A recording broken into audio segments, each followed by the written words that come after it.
Hello everyone, welcome back to the internet's best reactions to the Singapore Grand Prix. Before we begin, I must address one thing. Yes, I'm wearing Tommy Hilfiger. No, it's not from Lewis Hamilton's range. And yes, it's comfy. Let's dive into your reactions.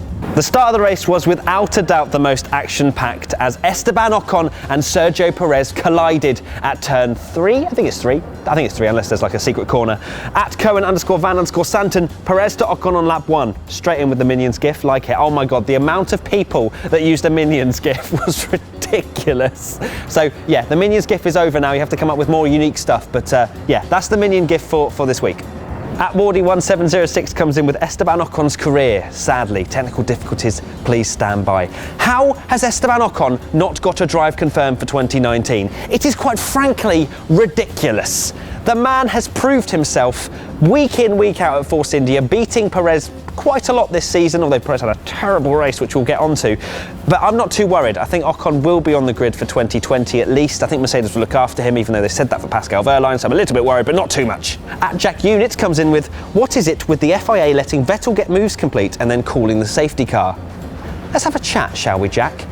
I think it's pretty good for racing that Charlie Whiting is allowing the cars where the track is clear to race, and then once the overtakes are done, then calling the safety car. Surely it'd be worse if they're side by side and then the safety car's called. Get within your head that that's better for racing. Oh, clearly a Hamilton fanboy, aren't you? At Gio Joubert.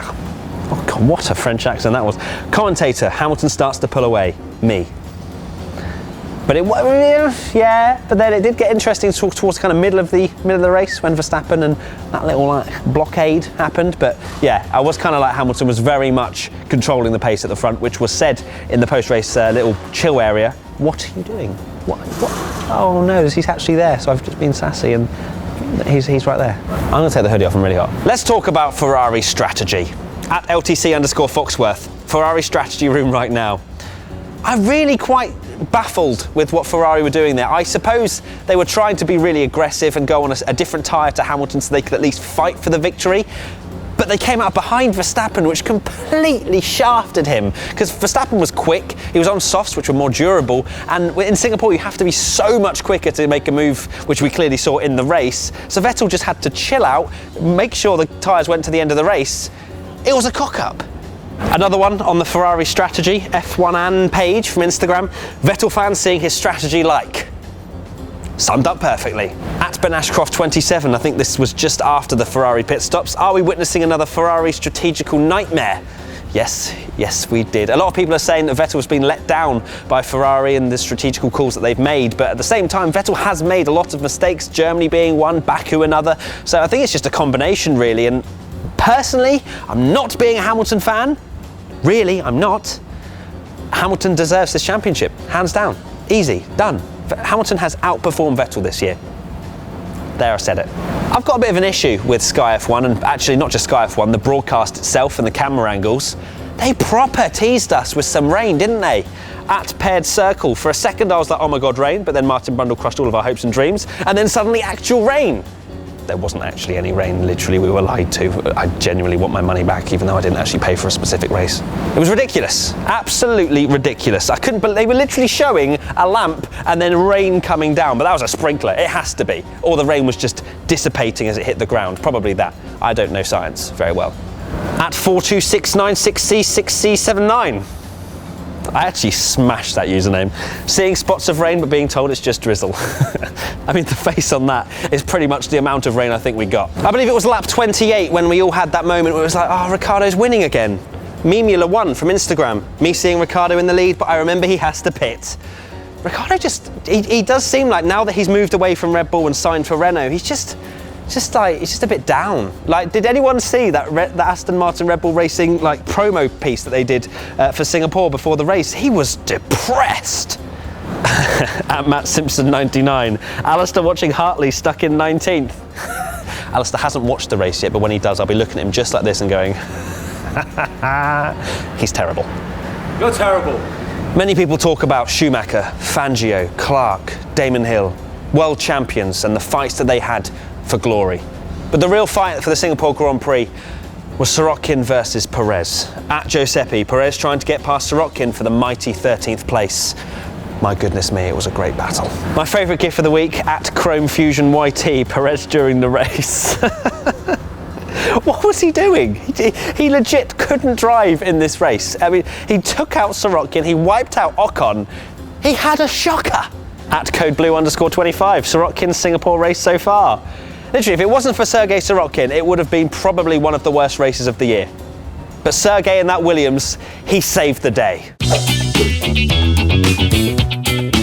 Social media team championship time. And before we get into the top three, I have a bit of housekeeping to do. Some of you have been a little bit naughty, and I say some of you, I mean the teams. They're clearly watching, clearly. Singapore Grand Prix, boredom, the winner in Singapore. And why don't you boredom your way to -1 point? Yeah, how about them apples? Yeah, you're at the bottom. Let me just get Ferrari's tweet out.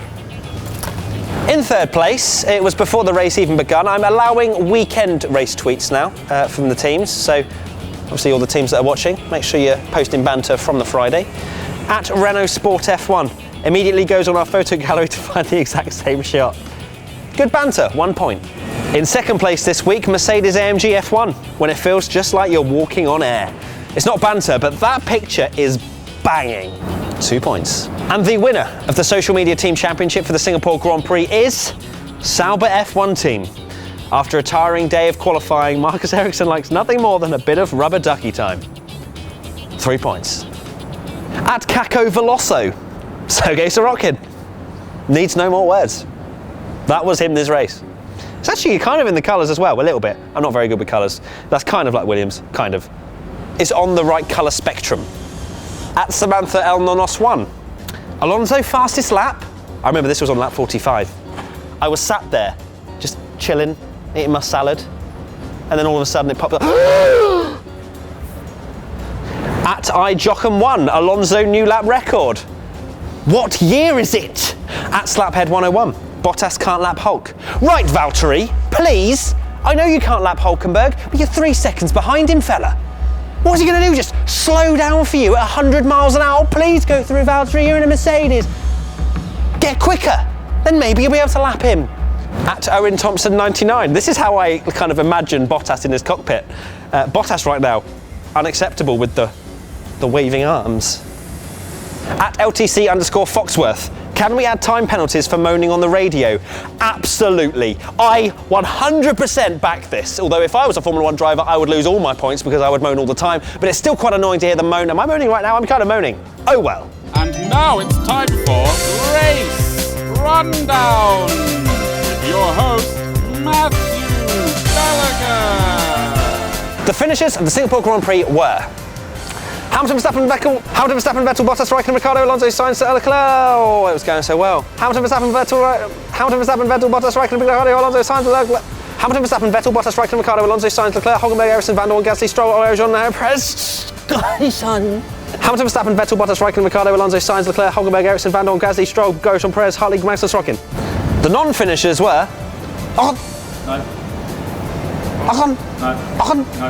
Ocon. So I mentioned before about reacting to your race rundowns. The winner of this week is James South, which we're going to play right now. Loving the t-shirt, by the way. Smashing it out. Absolute full concentration. And a cheeky smile at the end. That is it for the internet's best reactions to the Singapore Grand Prix. If you want to be involved next time, use the hashtag WTF1 on Twitter and Instagram. And if you want to be involved in Race Rundown, then make sure you click on the link below and submit your video after the race. If you want to watch another video, click here. If you want to subscribe, click here. If you want to go to our WTF1 shop where we've got some sick merch as well as some new socks, which I'm wearing and really comfy, click over here. I'm Matt with WTF1 and we'll see you next time.